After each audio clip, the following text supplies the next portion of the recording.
السلام علیکم، welcome to classic entertainment channel. This is Samreen Shah اور آپ سب کو بہت بہت جمعہ مبارک. شروع کرتے ہیں ارشقا کی ایپیسوڈ 11. ماشاءاللہ سے ریگولر جا رہا ہے ارشقا اور وہ آپ لوگوں کی سپورٹ کا نتیجہ ہے، آپ لوگوں کی محبت کا نتیجہ ہے. Credit goes to the video, credit goes to Rimsha Khan.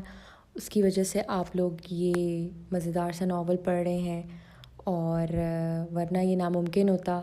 آج بھی میرا کوئی پلان نہیں تھا کس دینے کا، کیونکہ میری عادت نہیں ہے ریگولر لکھنے کی اور ریگولر دینے کی. میں عموماً ہفتے میں جب بھی لکھا کرتی تھی. 2 سال ہو چکے ہیں. عموماً تو ویسے لکھے ہوئے مجھے 8 ایئرز ہو چکے ہیں، بٹ 2 سال سے پہلے جب میری صحت تھوڑی سی ڈاؤن ہونے لگی اور کچھ کووڈ بھی آ گیا تھا، اس کے ٹائم پہ بندے کی مینٹل ہیلتھ بھی افیکٹ ہوتی ہے. تو اس میں کیا ہوا کہ میری رائٹنگ کی سپیڈ سلو ہوتے بالکل پھر رک گئی. مینس کہ میں نے 2021 میں رویائے فردوس کے علاوہ کوئی 2022 میں نے رویائے فردوس کے علاوہ 1 سال ہو گیا کوئی اسٹوری نہیں لکھی. تو وہ مشکل ہو گیا. پھر میں نے کہا کہ میں آج نہیں لکھتی، I am gonna take break on Friday. آگے قسطیں لکھتی ہوں تو رمشا خان جو ہیں اس کا آپ شکریہ ادا کریں، کیونکہ اس نے مجھے کہا کہ نہیں آنی ہے، آج لانی ہے، کرنی ہے. اس نے تو ضد ڈال دی. میں نے کہا نہیں بھائی، میری صحت کا سوال ہے. پھر ہمارے ریڈرز بھی جو ہیں وہ سوئے پڑے ہوئے، وہ انتظار کریں گے کب کمپلیٹ ہوگا. بہت لمبا ناول ہے. آپ کو یہ لگ رہا ہے کہ یہ کوئی مہینے یا 2 مہینے میں ختم ہو جائے گا. میرے ناولز بالکل چھوٹے نہیں ہوتے، اچھے خاصے لمبے ہوتے ہیں. مجھے یاد پڑتا کربنتے پرم اور دل تنگدم کو اپروکسیمیٹلی دونوں ناولز ایک ساتھ کو 3 سال لگے تھے. اب آپ سوچیں کہ میرے 2 ناولز ملا کے 3 سال لگیں تو یہ تو ان کے بچوں کا ناول ہے تو اس پہ کتنا وقت لگے گا، کیونکہ یہ بالکل without out line, without any plan, بس ایک میرے ذہن میں آؤٹ لائن اور پلان بنا ہوا ہے اور کہیں پہ بھی لکھا کچھ بھی نہیں ہے. یہ بس چلتا جا رہا ہے اور یہ آپ کی محبت سے ہی آگے چلے گا، آپ کی دعاؤں سے ہی آگے چلے گا. اور آج میں 3 لوگوں کو یہ ایپیسوڈ ڈیڈیکیٹ کروں گی. میں ڈیلی بیسس پہ اب 3 لوگوں کو ڈیڈیکیٹ کروں گی جو سب سے زیادہ ارشقا میں کمنٹ کرنے والے، لائک کرنے والے اور ویو دینے والے ہوں گے. اور میں چیک کرتی رہوں گی انشاءاللہ. اور ہر ایک ایپیسوڈ ڈفرینٹ ریڈرز کو، کچھ لوگ ریپیٹ بھی ہو سکتے ہیں جو سب سے زیادہ کمنٹ کرنے والے ہوں گے، ان کو ڈیڈیکیٹ کروں گی. کچھ لوگ ناراض ہو رہے تھے کہ آپ نے میرا نام نہیں لیا، آپ نے میرا نام نہیں لیا. خاص کر پیرا روح جو ہے، یہی نام ہے آپ کا، آج آپ کو ہی ڈیڈیکیٹ کر رہی ہوں. وہ ناراض ہو رہی تھی کہ وہ کمنٹ کرتی رہتی ہیں، جبکہ ایسی کوئی بات نہیں ہے. سب کو کروں گی، سب کو دیا ہوا ہے ایک نام، 3 نام جو ہیں ڈیلی بیسس پہ دینا ہے. پیرا روح کو دے رہی ہوں، مومنہ باسوان کو دے رہی ہوں ڈیڈیکیشن، اور سکینہ فاطمہ کو. Thank you so much for complimenting and loving ارشقا. تو اس کو اب شروع کرتے ہیں. باتیں تو بہت لمبی ہو گئی ہیں. آج بڑے محنت سے اور بڑا فرسٹریٹ کر کے لکھوایا ہے. چھوٹی لگے کہ اس تو بہت بہت معذرت، لیکن بس اسی طریقے سے ناول چل سکے گا اگر آپ کو ڈیلی پڑھنا ہے. چلیں ایپیسوڈ 11. سمرین شاہ. ارہا مسکرائی. کھا نہیں جائے گا، بے فکر ہو، میں واپس نہیں کرنے والی. خود آتا ہے تو آئے. لیکن آپ نے ایسا کیوں کیا؟ میرا مطلب کیوں بلا وجہ چھیڑا؟ ارہا نے آنکھیں گھمائی. کیونکہ وہ ڈیزرو کرتا تھا. بدتمیز نہ ہو تو. اس نے ایلی اور میرے درمیان غلط فہمی پیدا کرنا چاہی تھی. مگر آپ کی بات ہوئی اعلان بھائی سے؟ ہو، مگر اسے تو مریض ہی عزیز تھے. اب سمجھ میں آیا، جب پاپا ممی کے علاوہ کسی اور چیز کو توجہ دیتے تو ممی تپتی کیوں ہے اتنا؟ وہ خود سے بولی. کیا؟ ہاں کچھ نہیں، بس 2 سیکنڈ کی. وہ بیزی تھا. مگر لڑائی تو نہیں ہوئی؟ کیوں ہونی ہے، اور اللہ نہ کرے تم بھی باقی جیسی بات کیوں کر رہی ہو؟ اس کی تیوری چڑھی. دیٹس گریٹ نا. تو پھر بائک نہیں لے کر آنی چاہیے تھی. اگر لائی تو میرے ہی گھر کیوں؟ ایک تو کب سے آئی ہوں، تم ہو کے نہ کھانے پینے کا پوچھا. چلو بیمار ہو تو کم سے کم بیمار ہونے کی ایکٹنگ تو کر لو. بس اس کا خوف کھائے جا رہا ہے. جن جیسی شکل ہے، جن نہیں ہے. ارہا داؤد. کہیں دور سے کسی کی اونچی آواز آئی تھی تو دعا پہچان گئی. غصے سے بھری یہ آواز براق کی تھی. اس نے نیچے اپنی بائک دیکھ لی ہوگی، مگر وہ یہاں پہنچا کیسے؟ یا اللہ ارو، وہ تو آ گئے، اب ہماری خیر نہیں. ارہا بھی سوچ کر بولی. جاؤ دروازہ کھول کر آؤ. دعا کا چہرہ پیل ہو. میں کیوں؟ میں ان کے سامنے نہیں جا سکتی. کیوں؟ تم اس کی بائک لے کر آئی ہو؟ اس بیچاری کی تو اب سچ مچ حالت بگڑ رہی تھی. اب لگ رہا تھا بیمار ہے. اتنا ڈر، وہ بھی اپنے ماموں کے بیٹے سے. نہیں مگر وہ مجھے بھی سنائیں گے، میں انہیں اطلاع نہیں دے سکتی تھی. فی الحال منع کرو کہ میں نہیں ہوں اور تمہیں بائک شائک کا کچھ نہیں پتہ تھا، تو تم بیمار ہو پھر کچھ نہیں کہے گا.